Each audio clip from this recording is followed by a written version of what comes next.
Iran imefanya maonyesho makubwa ya silaha za kijeshi mjini Tehran, ikionyesha hadharani makombora ya ballistic na ndege zisizo na rubani zilizotengenezwa ndani ya nchi kwa mara ya kwanza tangu mapigano yake na Israel mwezi Juni.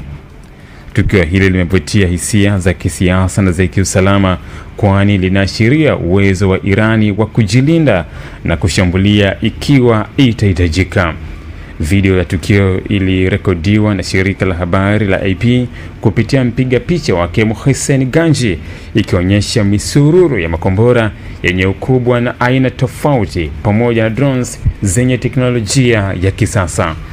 Makombora yaliyowekwa hadharani ni ya kisasa zaidi, yakiwemo makombora ya ballistic yenye urefu na uwezo wa kufikia umbali mrefu ambayo yanaweza kuwalenga maadui kutoka umbali wa mamia ya kilomita.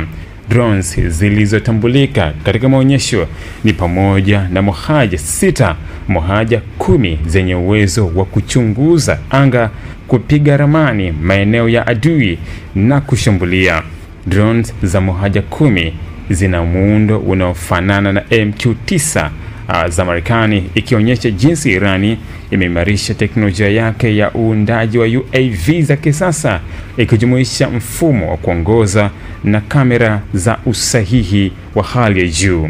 Maonyesho haya yanatokea katika muktadha wa mvutano mkali kati yake na Israel, ambapo Israel imefanya operesheni ya kijasusi ndani ya Irani, ikiwa ni pamoja na kuharibu sehemu za kuzalisha silaha na mashine muhimu za kijeshi.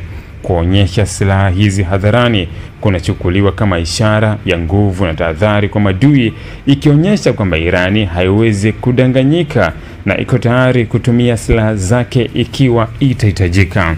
Mbali na kipengele cha kijeshi, maonyesho haya pia yanatambuliwa kama sehemu ya mkakati wa kisiasa wa Irani wa kuimarisha heshima yake katika eneo la Mashariki ya Kati.